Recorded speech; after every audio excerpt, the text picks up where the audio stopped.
What's up, everybody? Welcome to Sideline to Baseline with your host MB and Klew. Klew. What's up, everybody? Man, some head coaches getting hired in the building, all over the place. MB.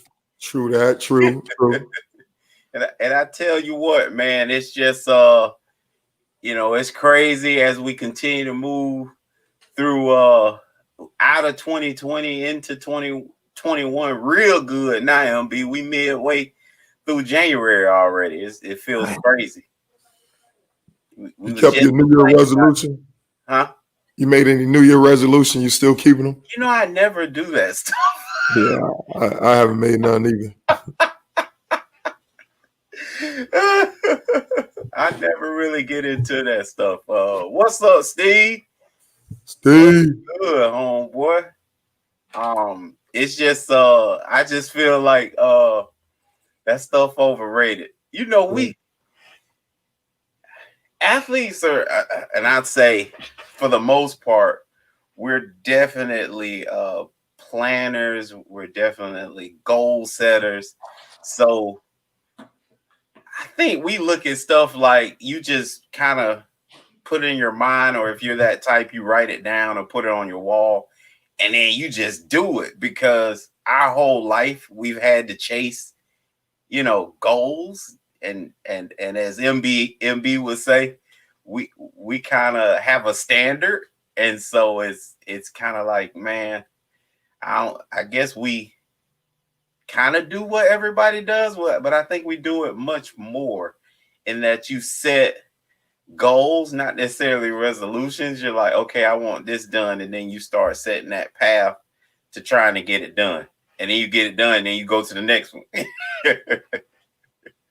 So for us, you know how people always, these gym deals come out. For us, it's more like, hey, I'm finna drop 25 pounds, and we just like go about doing it and not necessarily thinking I'm gonna work out or I'm gonna eat healthy. It's like, I'm getting this weight off, this is how I'm gonna do it, and then you just go. Come on with that game plan. So I think being creatures of habits, that kind of happens. What's going on, everybody? Steve in the building, Double A in the building. Like what Vic said. Vic said, "Go without a plan is a wish." Yeah, absolutely.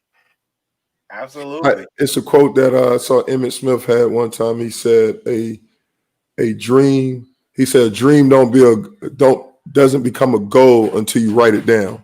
Oh. So just getting you in the habit. I think that was Emmett Smith that said that. I remember because he said he always, like, before the season. I know with me, I had a little notepad, and on top of my notepad, I'll just write my goals for that season. Like the things tackle wise, this wise. I have them on my my notebook where I keep my notes in and stuff like that. I would just always write my goals, my individual goals and team goals on there. Wow. Yeah, y'all are organized. Yeah, no doubt. It's like having a plan, man. They say write the vision and make it plain. That's it. That's what it's about. That's it, man. Man. I gotta put on my little blue light glass. These for the little glare I've been wearing for the computer. Hey, you got some too?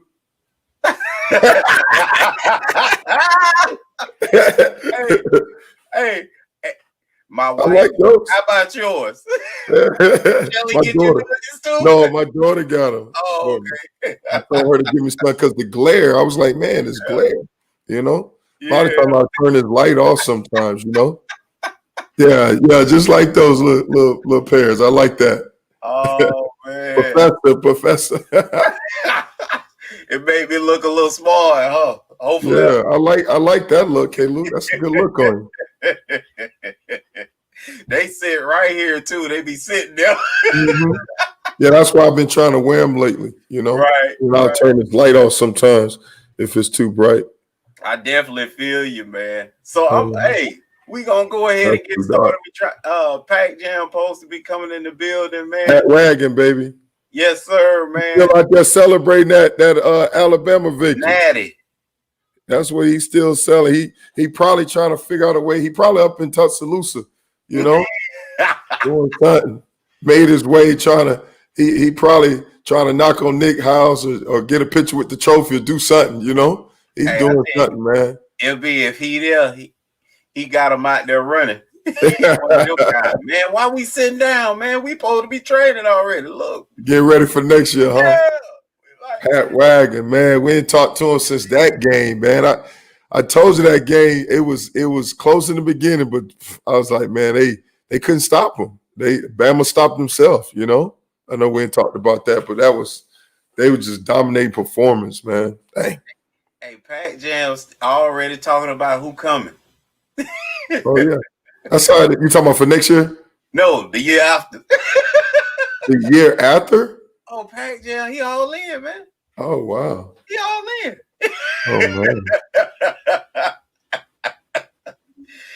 No, LB, he talking about 2022, baby. Good Lord. But you know what? That's what's happening. They're recruiting a cat. They recruiting 2 classes at a time usually, Right. you know, especially with the early signing. You can focus on the next class, get these dudes locked in, you know? Man, I haven't checked that out, Double A. Double A say he loved watching the game on the Skycam station. Oh, wow. I haven't really checked that out yet. Yeah, me I neither. wonder if that the camera that's right on top of him, MB. Remember, they were testing that first started with us. Wow. It just used to look strange from the sideline, looking at that thing following the play. Oh, yeah. For that usually one of those Monday night games or Sunday night games, they have that extra camera. Correct. You know? Correct. Yeah. I'm gonna tell you, most of us, Double A though, we can't stand to watch football on regular TV because we can't see nothing. Yeah, exactly. We want to see everybody at them because it's like we're always stuck in that position. Everybody look at you and say, "What's happening out there? What's going on?" We like, we don't know. The closer they zoom in, the worse we can see. Yeah. But because we so used to watching it, you get your sideline view, then your end zone cut, you know? Right. That area view, that may be nice. That may be a good little view. If we can see all 22, baby, we can do some things. We can make magic out. Yeah, no doubt. Sit us down in your house and we seeing all 22, boy, you'll think, boy, we something special. Yeah. We calling out plays. We seeing who getting beat. We telling you what needs to happen the next 2-3 plays to set up something. We all over. Oh, he said it starts wide and zoom in. Oh, yeah. That probably a nice little view, man. Yeah, we want it to stay right wide. Hey, like a video game. We want to look at it like it's a video game. Yeah, so that end zone view, you see the big picture, then you squeeze it down, see in the trenches, see what's going on, Right. Well, hey, we can sure see who blowing it for him. Boy, 91 getting blown off the ball, man. Mm-hmm. It'll be the camera steady talking about what 58 ain't doing. And you get this joke out my lap. You getting knocked off the ball. Well, look here, y'all. We gonna start this show all right, man. Give y'all, you know what time it is. Every now and then, I get a little something in my spirit, and while preparing for the show, man, I just come on down and call it the Lou Down, man. The Lou Down, not the low down, but the Lou Down. Yes, sir. We keep it real, man. That the Lou Down. It's just it just get to you off the cuff. This is like fresh and just. I'll be prepping for the show, MB, and just thoughts start running through my mind, and I have to cut it short because it'll end up being way too long. I put it that way. Is it like one of those? Are you in a tub like Reverend Ron? No, I just start here. On the thing, like Reverend Ron. You know how you be in the tub? On that show. Yeah. Yeah, something like that. Exactly. Thoughts just start running through. I start connecting a few of them, and then all of a sudden, I get one sentence in my mind, and it sounds kind of good, and I just go with it. There it is, Double A. So here we go with the excitement of the playoffs going on. The NFL has now hitched its wagon to the Meyer train, baby. One thing is for sure, there will be winning, but with it, devastation follows. We have to decide as a culture, do we want Tony Dungy or Bill Belichick to be our head coach? Our country continues to make this daily decision as we hold Nick Saban, Dabo Swinney, Coach K, Roy Williams, Bill Self, Pete Carroll, and John Gruden as the leaders of our culture. Oh, yeah, if you guys haven't figured it out, culture is simply defined as a way of life. And I guess you still haven't made the connection. Ball is life around here. Ball is life. Y'all know them t-shirts. As we continue to argue over political stances and views, let's remember who really captures the heart of the country each and every weekend. Heck, it's essential. If we want our country to move in the right direction, let's start being more careful about who we're allowing to be our head coach. I don't mean to bring y'all down.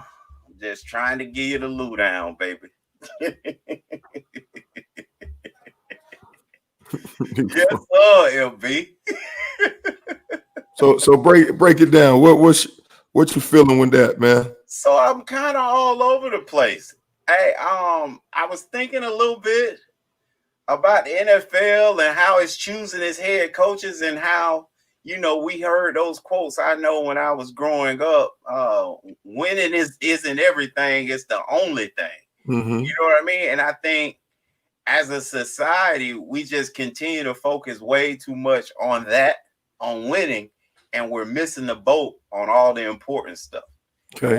We're starting not to care how you win. And so when I mentioned Tony Dungy or Bill Belichick, I'm saying, do you want a guy that's winning, may not win as much, but is doing it the right way, or a guy that is winning and considered the greatest coach ever, probably right now, but he has, if you're not a New England fan, then you talking about the ball was flat.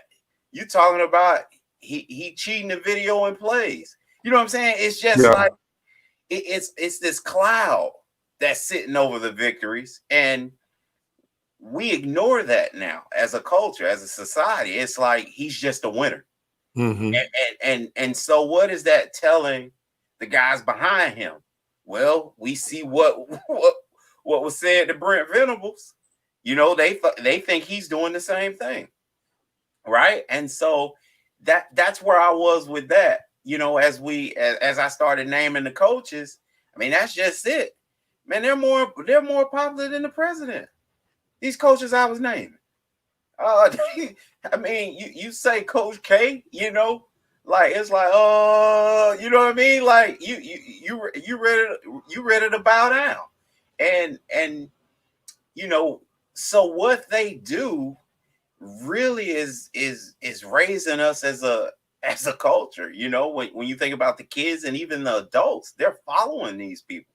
They're diehards to these people. A lot of times, and so I'm saying, and I said that every weekend, football, basketball, baseball, whatever you're talking about, it's essential because through the pandemic, everybody trying to figure out how they gonna play. You know what I'm saying? Right, So you talk about essential workers, like somehow football and basketball, baseball, right, all them are they're as essential as the hospital, and that's the right. problem. You know what I'm saying? And so that's, all that was rushing through my head. And I'm like, man, and as we're talking about politics right now and what has happened and what is going to continue to happen, we're talking about character, man. And so I'm like, if you really look at us, if you look at what we're accepting now in the leadership role and positions in sport, it's something that we once upon a time didn't allow, MB. At once upon a time, you had to be a role model at these head coaching position. I mean, you even look at Steve Sarkisian, that now has one of the biggest, if not the biggest job in college football, you can argue, at least when you're talking about money. Mm-hmm. And he had a bunch of, issues as it relates to character. Did he? Coming out of USC. Yeah, He yeah, did? that's why he Okay. lost the USC job. Okay. So it's like, but he wanted Alabama. He was ahead of that. So we're gonna overlook all those things. And then even Nick brought him into Alabama. So we're gonna overlook what he just went through, at USC and just bring him in. So that's all I'm saying. I'm just like, man, we're sports seems to be who we are as a culture. And and for me, I'm looking at who we're hiring and who's in charge. And then it's no wonder, because no one's always pleased, seems to be, whether you on the left or the right or in the middle. No one seems to be pleased on who we're getting as politicians. You know what I mean? And I'm saying that's because who we're following in sport. You getting the same, and I mean, you call me a liar, right? And then I'm gonna just tell you Tommy Tuberville. Mm-hmm. Now as a state senator. Like, how did that happen? Mm-hmm. But he is. You see what I'm saying? So sport, man. Same thing down over in Nebraska. Remember, I can't remember that coach. He won a seat, or was a governor or something in Nebraska. Who, Osborne? Right. I forget. A while ago. Mm-hmm. And so, man, sports run the country, especially if you're talking football. You know what I'm saying? Mm-hmm. Like, I threw basketball in there, but I mean, football is king, man. And it's just, again, if we want to see better leadership, in our politics, I think we need to start in our sport, man. So you think sports drives it, set the standard Absolutely. for leaders, as opposed to the other way around? Absolutely. Like, we can kid around and all that, but let LeBron or KD or Richard Sherman or Tom Brady say or not say something, and watch what happens. MB, their silence causes confusion. When different things happen. Well, I mean, just think about it. All summer long, we were doing shows, and we're like, well, why? Drew Brees said something that he thought was harmless, and look what happened. Right. The country erupted. NFL fans didn't erupt. The country erupted. MB. Mm-hmm. Still had Fox News, CNN, and all the major political players in his face when he said that he had to hurry up, get some counseling, some talking to, and he had to come back out again. So that's reality. I mean, when players started to kneel, what happened? The entire country shook. The president of the United States started talking about it. Like, athletics, we don't talk. They're not really talking about them. It happens the other way around. You know what I'm saying? So for me, it's just crazy, and for me, it's easy to see. It's plain to see. And that's what the Lou Down was about. MB, just making those, like, what I think are easy connections. Yeah. You know what? When he was talking, it reminded me of a book I was reading. I think Wilt Chamberlain book, Right. And he's talking about the impact of different athletes, the impact they had. And I think it was Wilt or Jim Brown. I can't remember what book, but he went through an order of just, the more visible you are, the more impact that you have, Right. And so from a sports standpoint, he was saying most football, and obviously this is for social media, most football players are handicapped, especially the star players, is because they have a helmet on all the time, majority of the time, Mm-hmm. But a basketball player, and I forgot, I don't know if this Wilt or Jim, so I apologize. But anyway, it was just showing how the impact that you have, and he actually put it in different tiers, So it's funny because right now you mentioned about football, obviously with the social media impact that guys have now, and guys doing commercials, guys doing this, guys being star players. I mean, they have a following, have an impact. That's why companies are hiring them to do the endorsements, to endorse their product, And so it's definitely impact. But one of the things that in this book, it was saying of how movie stars have a huge impact.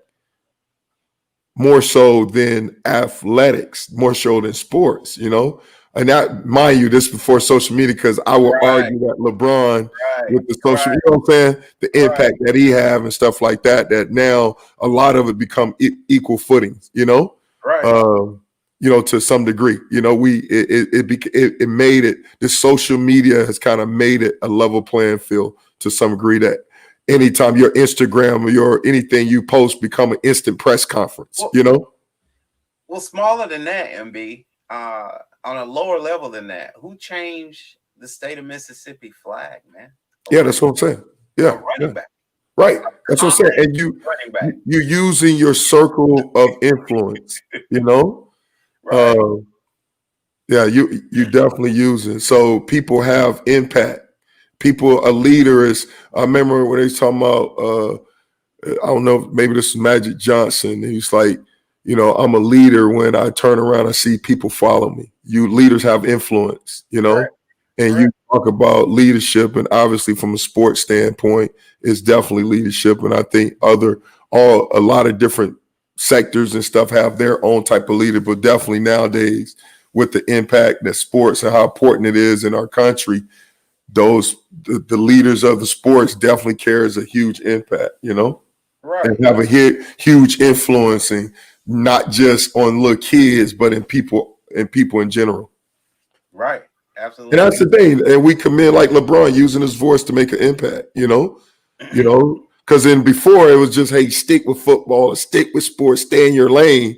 But no, guys are like, no, I'm more than just a athlete. I'm more than a football player. I'm a human being, and I have a voice that I want to communicate what needs to be said.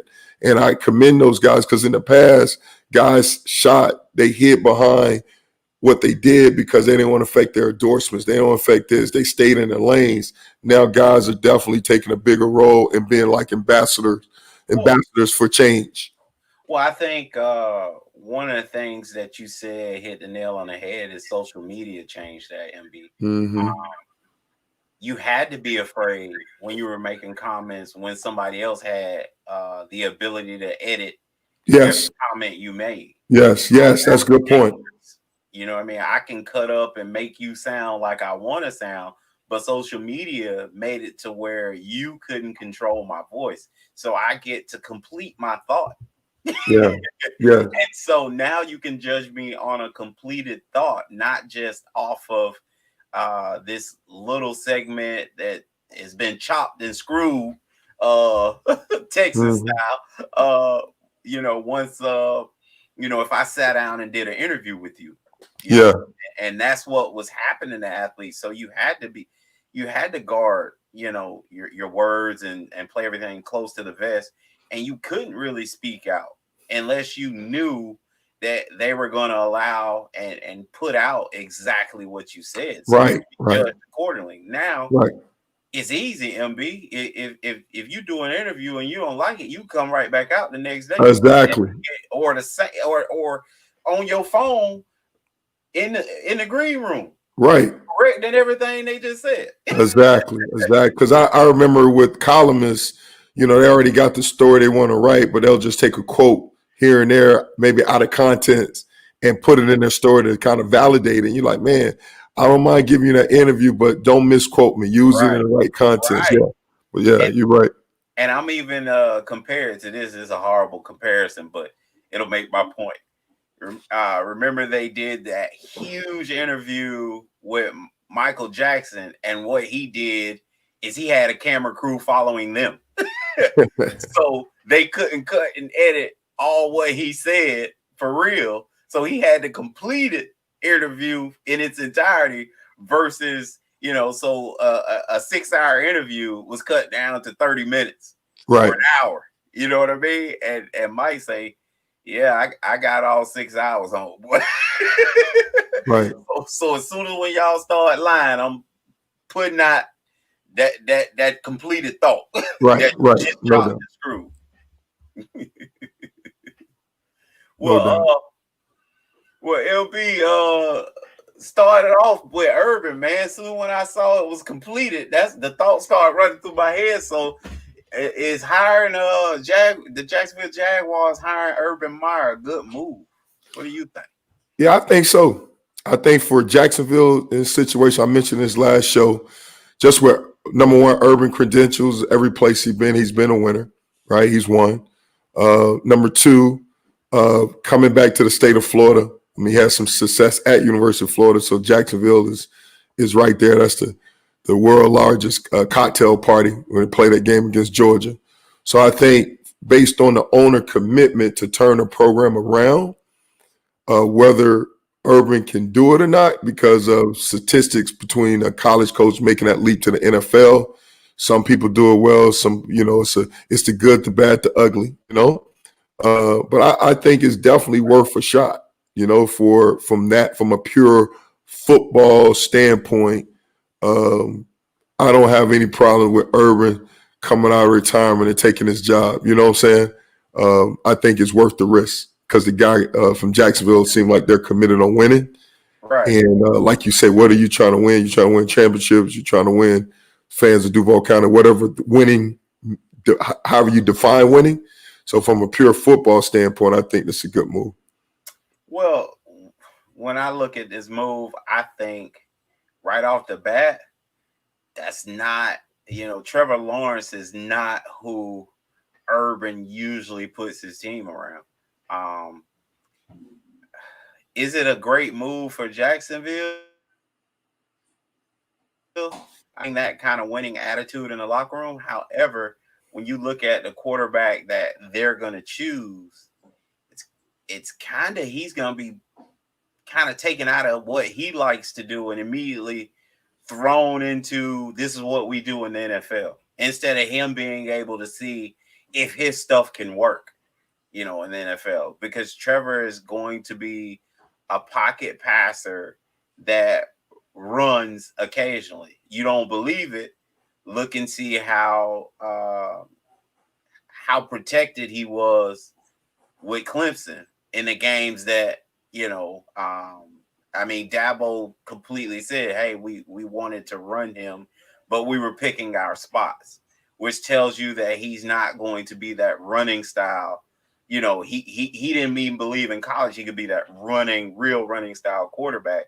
Urban needs that. Urban, the first crazy move I would make is try to get Trevor and see if Baltimore bite. Get Lamar around there, baby. Child, please. That's what I'd be trying to do. Get Trevor up out of there because he's just not who I really feel like Urban can hitch his wagon behind. And then I'm a bit concerned, and this is probably going too far, MB, because this is less to do with Urban and more to do with Trevor. I'm a bit concerned in him having to go out and put a team on his shoulders. I don't think he's proved to us that he can do that. And now you got to go in the big boy league and do it for at least 2 years until you get some help. You talking about Trevor? Yeah. Yeah. See, I understand that point. I think a couple of things that come to mind. We got to, from a quarterback standpoint, I understand definitely it made me think about Chip Kelly when we went to Philly. He didn't have the quarterback he typically have, but then he had some success, but you had some talent around him. Jacksonville, obviously, they did a fire sale and they got rid of a lot of their talent. But I think with Urban, it's almost now like you get to start over. We talked about with Seattle the other day about restart. You get the restart and you get to, because they $70 million in cap, you got so much cap space based on the free agent come out. You can get a jump start if the right free agent's out there. You can go sign them, you can pay them, you can bring some guys in, you can do some things, right? So the cover is not technically bare. And so it's not like how Joe Burrows went to Cincinnati and then you and I talked about, man, maybe they should redshirt him, right? Because you don't have enough talent around him and he's not built that way to carry the whole team, Right. Even though he's a great talent. So I kind of see with Jacksonville, just because of the salary cap, because of the amount of draft picks that they have, that they can, if they get the right guy, pick the right people, select this and spend money wisely, they don't have to start from rock bottom as they start right now. They got a good running back, and they got some core players right now. C.J. Henderson, the running back. Corner. They still got some foundational pieces from the draft.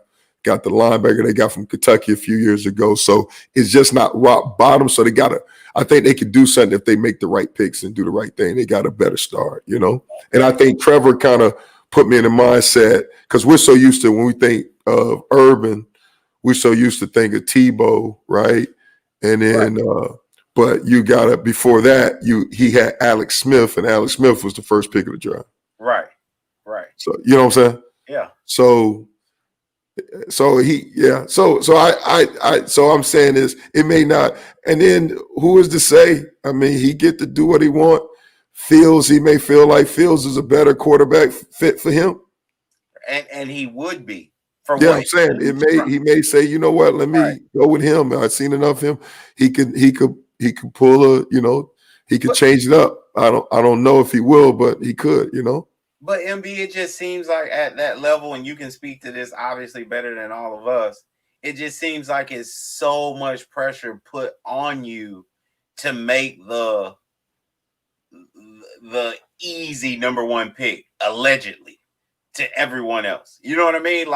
Like he'd be trashed if he didn't get, Trevor Lawrence. You know what I mean? Like at least all the way up until day one of the NFL season. Like they would talk about how dumb that non-pick was. And because of that, I think a peer pressure in the NFL is something real, because it's never really a shock who the number one pick is, MB. So that's why I'm saying that. And there's been plenty of times where we felt like, ain't no way, like this is a dumb pick for y'all. And just don't see it, and they still go that route every time. Right. So I hear you saying that. I agree with you saying, obviously with me saying in the very beginning that I don't think that's a great fit for him and what he does. I just don't feel like he'll pull the trigger on it.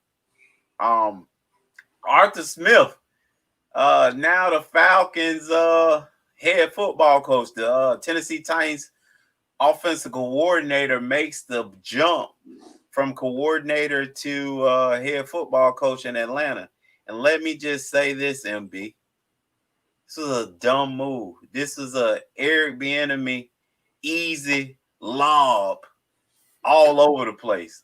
He walk in and has a veteran offense, veteran quarterback, veteran receiver that you can do some special things with. Two receivers, actually, two great receivers. And he could have brought Kansas City to the A, man. I think this is a layup. Instead, you bring a guy in that's handed the ball off 500 times in 2 years, MB, and said what a great offensive mind he has. Like, bro, it ain't hard doing what the Titans doing on offense. It just ain't. And for you to bring in a guy, that is an offensive coach, and you ain't trying to put up 1 million points, like it's crazy. Because Tennessee did good at best on offense, but they were led by their defense. It was a Belichick type team. We're gonna keep this thing close on defense, and we're gonna do enough on offense. And to see like a head football coach from a do enough on offense come to a city that can be electric on offense, I think this was a dumb pick for me, MB. Wow. Now you're not saying this because he went to school at North Carolina, did he? No. But now I'm glad I said it. Yeah. How about that? I'm glad I said it. Oh wow.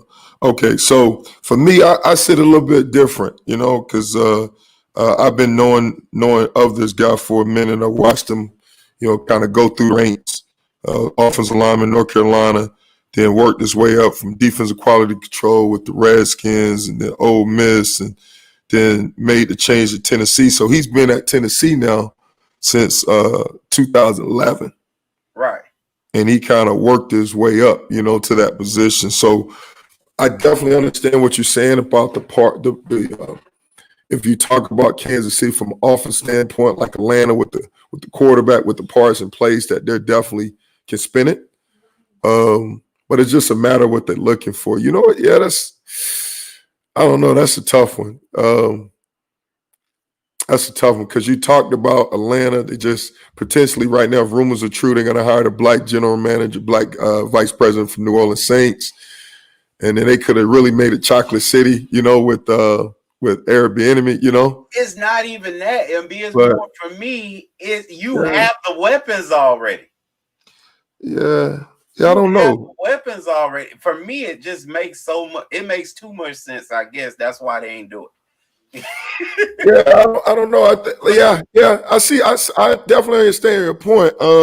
I don't know where a guy that's showing us nothing on offense, MB.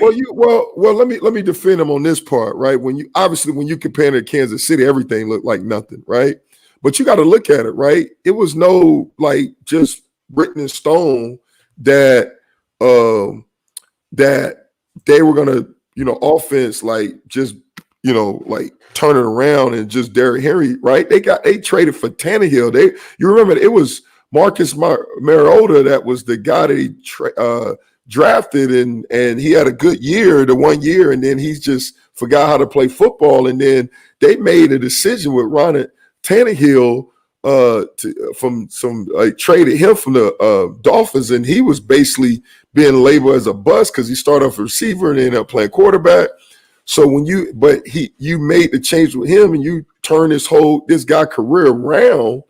What do you think about that? Ryan Tannehill went from being a bust to maybe out the lead to now comeback player of the year to now just is get paid and been playing above or not to say a Hall of Fame quarterback, but he's been playing extremely well. I mean, what do you say about the change with that, Klew? He's done less with more, maybe? You give him the respect for that? He owed Derrick Henry some money. That's what I said about it. Yeah, but I'm just saying, so you don't think when you look at the improvement of Tannehill and what he done and the run they had, not this past year, the year before, and they won a division, from an offensive standpoint, obviously Derrick Henry 2000, but you don't give no credit with the development of Tannehill? Hey, this is what I do to MB, y'all, every time when I want him on my side. This is what I do. I bring him in the locker room, right? And then I put him in preparation mode. And I say, MB, you at Mike linebacker again, baby. And we going against the Tennessee Titans. Tell me 2 things you want to do to their offense. Got to stop the run. That's number 1. What's number 2? Don't get off the deep pass. Hey, be honest. Stop the run again. Oh. That's what he gonna say. If he gonna tell us stop the run, and we gonna stop the run again. Nobody cares what that other guy you just talked about doing. MB, if he beat us, what we gonna do? Shake his hand and say, "Great game, baby," and walk it off the field. Because we are not concerned at all about you beating us. You're gonna have to prove you can beat us. But no doubt. I mean, you definitely gonna pack the box up to stop that run, take away Derrick Henry, no doubt. All I'm suggesting to you, maybe they're looking at the fact of how he turned Tannehill around, right, and got him to play well. That was the thing. Everybody coming in the game with your game plan, MB. Ain't nobody doing nothing different than what you just said. Look at the game they just lost. 25 in the box. They brought people from the sideline, MB. I'm just being devil advocate to say, based on this guy's body of work, that's probably what got him over the top. Other than the fact, the dude he good people, smart, whatnot. You know what I'm saying? He brings more than the table, just that, So like you said, For me, Klew, it's like this.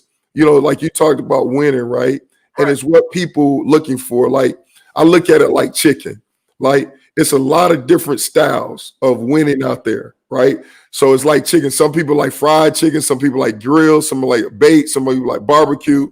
So it's identifying what style or what they're looking for, what they feel they need to turn around. Eric Bieniemy, no doubt, man, he deserved it. Like his head coach. I mean, Andy Reid said, man, look, he's got like a following. I think maybe 10 head coaches. He say, man, this guy's a leader, man. He deserves an opportunity. And I'm Right. not saying taken away from now. I'm just saying that with Arthur Smith, what he brings to the table, maybe that's a better fit for what they're looking for, and but not to discount what he brings. This guy's a good coach, he's a good coach.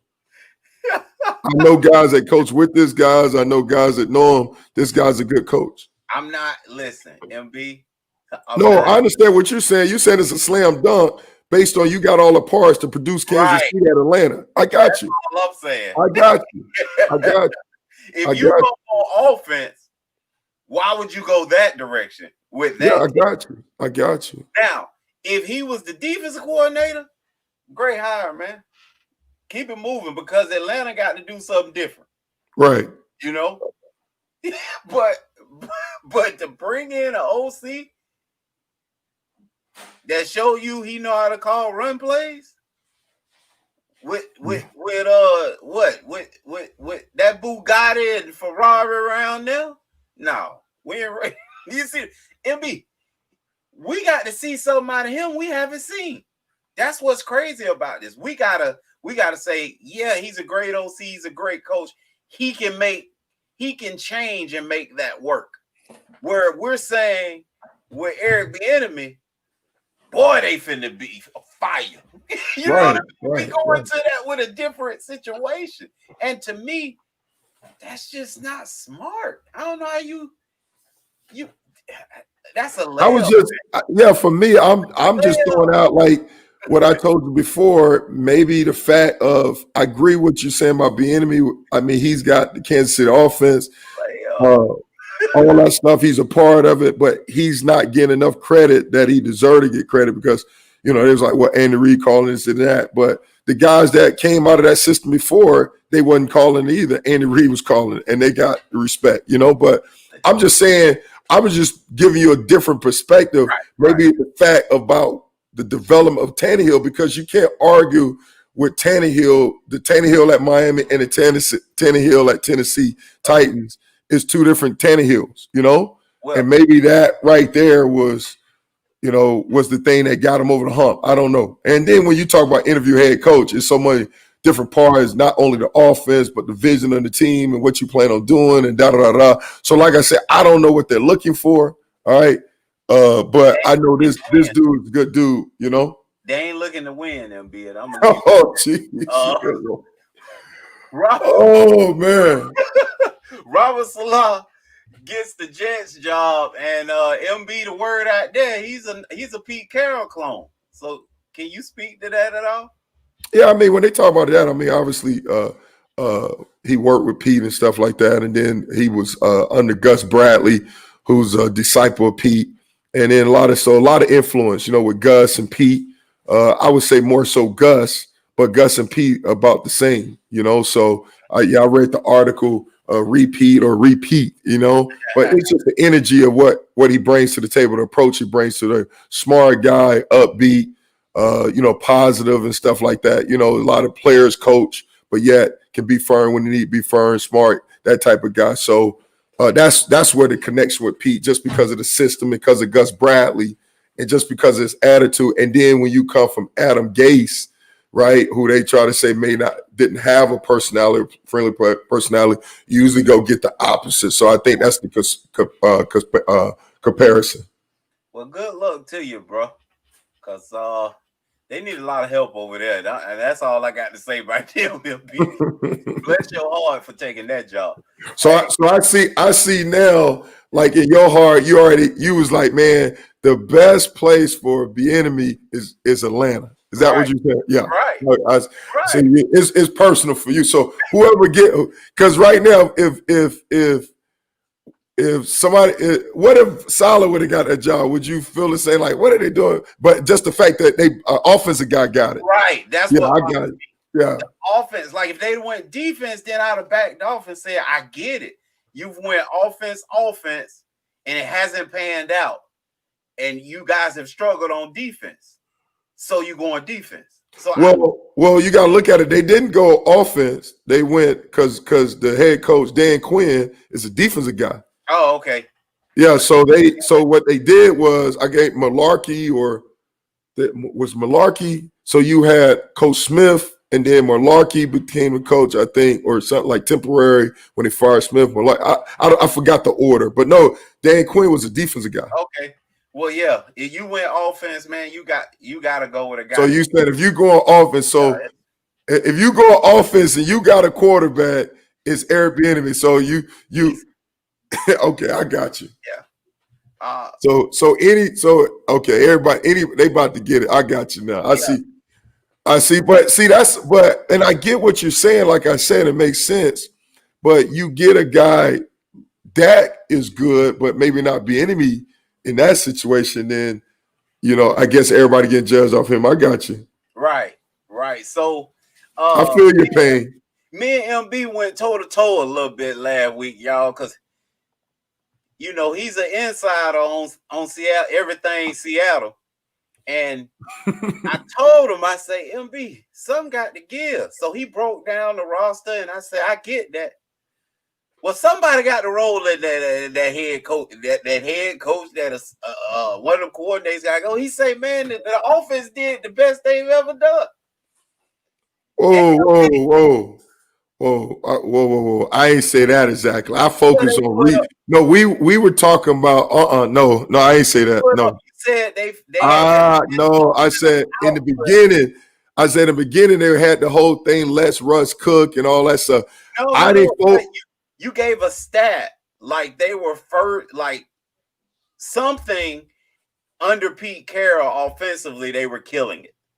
It was some number you gave. I don't remember. Because I went back and listened to the show because I knew what was about to happen, and I was like, let me make sure what I said. I focused complimenting their offense and saying that it was really good. No. Klew, I just went where Klew, I just went back and watched this thing. I messed it up. But no. Let me our focus when I look back, because you started off, you asked the question. And then I was focused on as far as when you talk about roster and restart, I was looking at it from a roster standpoint. I'll be foolish and all I said about their offense was because the report came out earlier that day on Football School that the offensive coordinator was safe. And then obviously that Pete saying making no changes, obviously they were wrong. But I knew from a coaching standpoint, based on that, you lose a playoff game, that something's about to happen. Like, I know that. So I wouldn't defend. And we'll look back at it, and y'all gonna look at it, but I wouldn't. I knew I was talking about restart from a personnel roster standpoint. That was my whole focus about roster. And I say they already restarted with the Legion of Boom, because you talk about the Rams, and your point was the Rams, you're betting more on the Rams now moving forward. So, Seattle need to do something. They rosters, and I focus on the right. And I say, well, they already restart because they got rid of Legion of Boom. Because I say they only got they made a lot of changes. They made some trades. They got younger overall. And I talked about the patchwork they did on offensive line. I focus more on the roster. I didn't focus on the coaching. You did. I didn't focus on the coaching. I didn't say, well, other than that one statement that I read that day, but I ain't say they weren't going to make no changes with the coaches. No, sir. Okay. Well, you did focus on the roster. I thought you focused as well. You made a statement about how good their offense was, and that's what I thought. But I just said, because I was saying that the problem was, I said they got to get the problem, because remember I pointed out the stats. I said that offensively they haven't done well in their losses. They've been giving up sacks. They haven't been protecting Russ. Russ got to do better with the ball. I said the game against the Rams, they gave up 5 sacks. The game against the Giants, They gave up 5 sacks. They got a patchwork offensive line. And then your brother brought up about the draft picks, about not producing. The running back's been hurt. So I don't know. Okay. I said in the beginning they was letting Russ cook, but that thing, they simmered down and went to try to run the ball. So yeah, I'll just say they made a change on offense. Offensive coordinators out, and they may be making some more changes. It ain't over, you know. And Russell Wilson wants to have say of who comes in as OC. So the Deshaun Watson effect has taken form, as Pac Jam alluded to the last show, that he felt like this could be the new NFL with guys making, flexing their muscle. And Pac Jam was specifically talking about Deshaun Watson and the general manager, but Pac Jam really spoke out and said he felt like that was the direction that they were heading. Looks like it's right, because Russell's not being shy about letting everyone know that he wants a part and wants his hand, involved. Yeah, you know what? And looking back at it, because I had time to think about that, and that's something that's kind of been there, that they directly or indirectly, right? Because when you talk about, hiring a coach, right? You one of the things, whether it's been spoken at, it's like, especially with young guys, and you got a young quarterback, man, we need to bring in a head coach that, just like you was talking about Bieniemy, that fits our offense, that fit what we do, that fits, that we want to build around this and build around that. And I think publicly, like you're saying now, that those things that probably was done behind the scene are now being more vocal, and guys vocally are saying it now with their platform. Like, look, I'm not shy about it. They're expressing. But I think back in the day, I think those guys did have an input. I think the Elway, certain guys, certain guys, like John Elway, Dan Marino. That's not what Pac was saying. Pac is saying it's going to be more like that moving forward, closer to what NBA looks like today.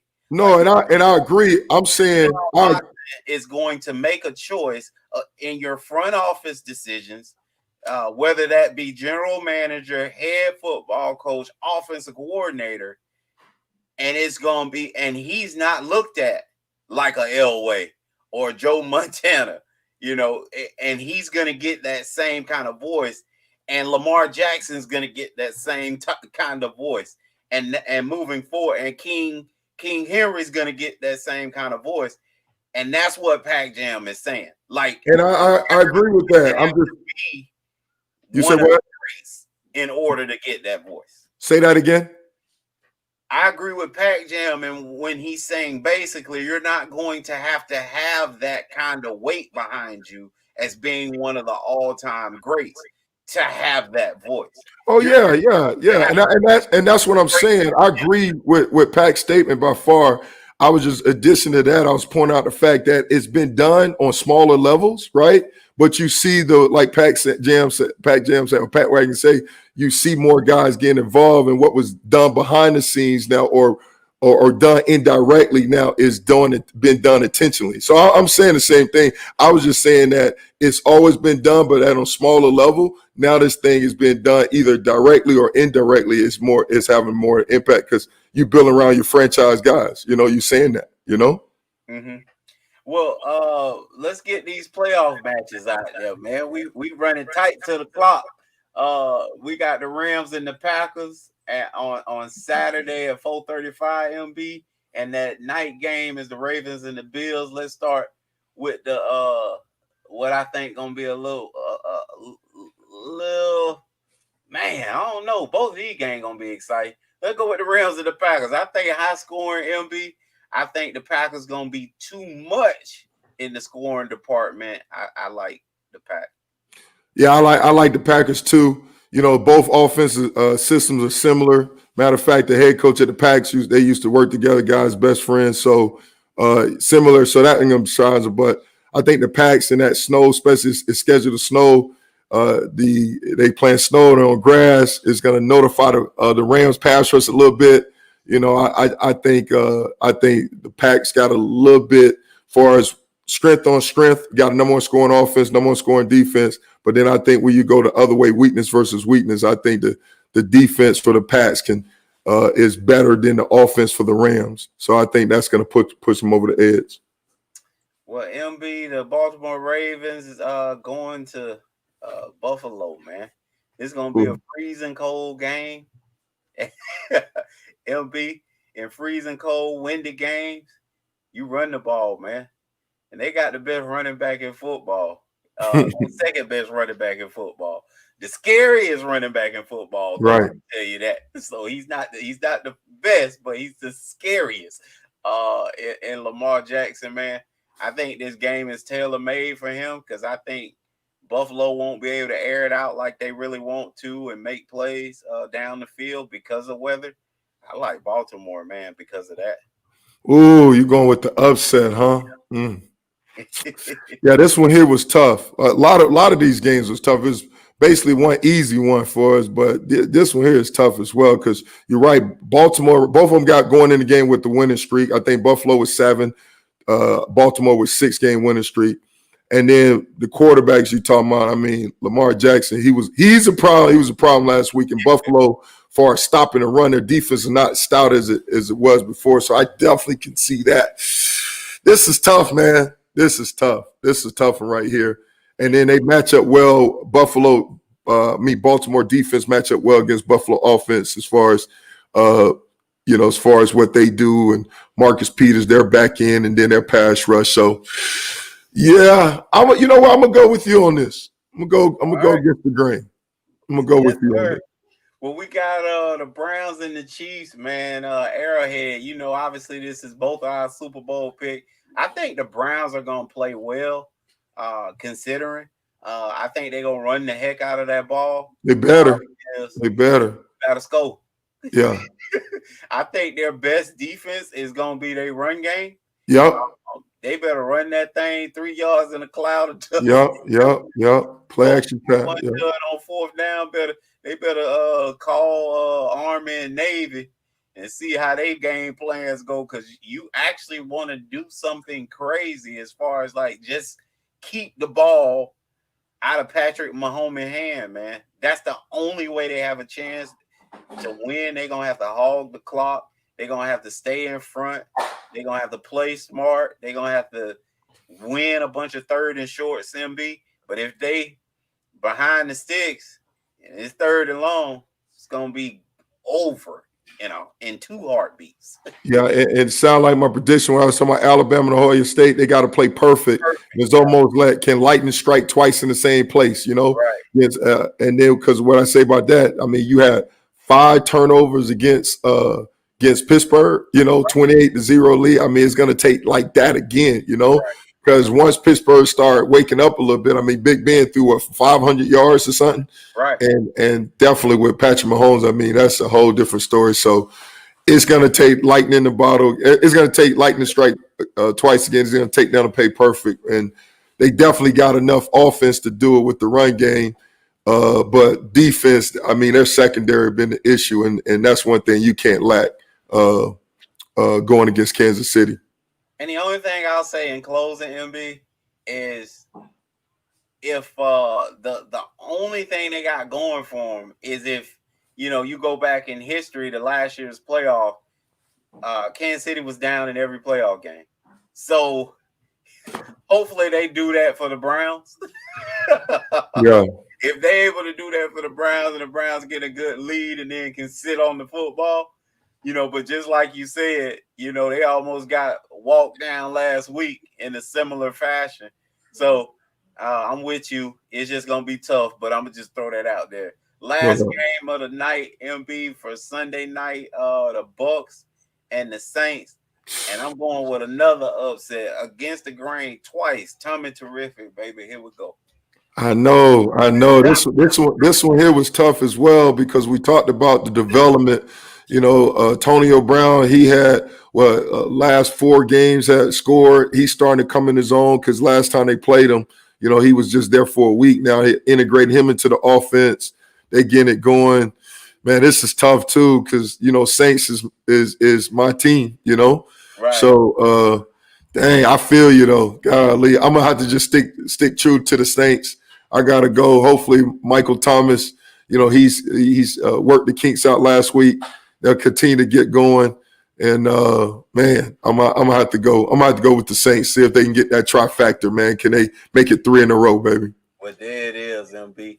I'm gonna let MB talk to y'all and tell y'all at least about the big NBA trade. Oh no, you know what? I want to make sure because with what you said, because I'm a man of my word. I'm gonna go back look at this thing from last year. I want to make sure that because if you said I said I want to own up to that, Well, again, I just thought it was a comment made about how well their offense was. That's it. So the comment was what that the offense did extremely well. Is that what the comment was? You said? Yeah. Okay, so I'm gonna look back at it and make sure that if I said that I own up to it. But because the second half of the season, that's what shocked me that if I said it. But that's fine. I definitely understand what you're saying. I'll look back at it, but I want to own up if I said that. I don't want to talk out the side of my neck. I want to own up anything I say. I want to own up to it, baby. Well, party people, ballers out there, I'm gonna get up out of y'all hair, but MB at least gonna give y'all a little taste of that James Harden trade. Talk to y'all about that, and then he gonna get up out of here. All right, man. All right, Klew, have a good one, baby. All right. All right, man. Hey, last thing he's talking about. Basically, man, y'all seen the trade. What's y'all thoughts on the trade? We got the James Harden trade went down. We and him was talking about initially it was a bet who would get traded first, right?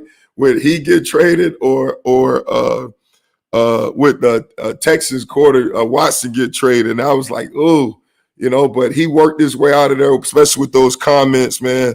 A lot of people definitely disagree with the way he did it, especially start talking about his current teammate about like a championship the last game. And I think that was obviously the straw that broke the camel back.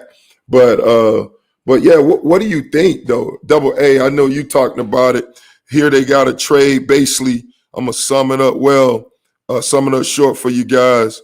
The Rockets, they made actually ended up being a 14 trade. They got in there Pacers superstar Victor, who's coming off injury. They got Dante.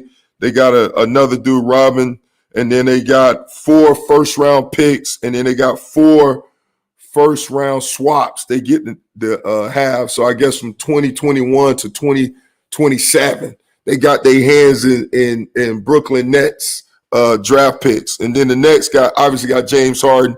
Then they got a second-round pick. Cleveland Cavaliers, they was involved with. They got Jared Allen, a big man, just trying to come into his own. Think they're positioning themselves because if the current big man, he's on a 1-year contract.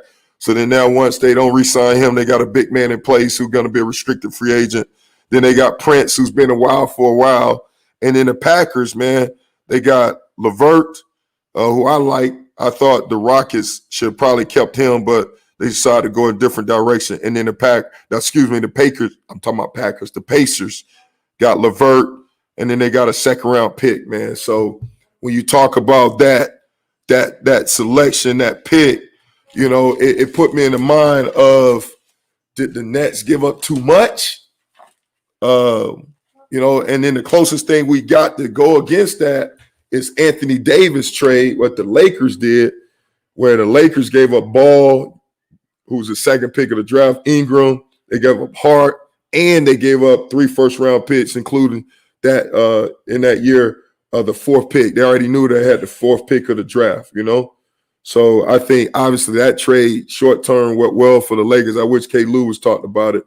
But I see Double A, you saying Houston won, Yeah, Houston won the trade based on what they got. So especially now when you go with that with the Nets, Kevin Durant is 32, Harden is 31, Irvin is 28. Short term right now with that offensive skill power, man, that's explosive. But can they play together? Is it going to turn into a championship? And I mean that's going to be tough because on that squad there, who's playing defense? You got the offensive scoring power, and where you just gonna be like my old Miami Dolphins when they had Dan Marino, where you gonna try to outscore everybody and not have any defense going on. And obviously, when you get in that championship, you got to have some defense going on with that. So I don't know. I don't know what's going on with that. But Double A, you say Houston won. Yeah. OKC versus the Heat. Yeah. So a decade too late. Yeah. Yeah. Yeah. Maybe. Yeah. Just right here, Kendall. Yep. And that's what I say. Who's gonna play defense for him? And then they still gotta. And then they're lacking depth right now. They got some guys they got to sign to get the depth right.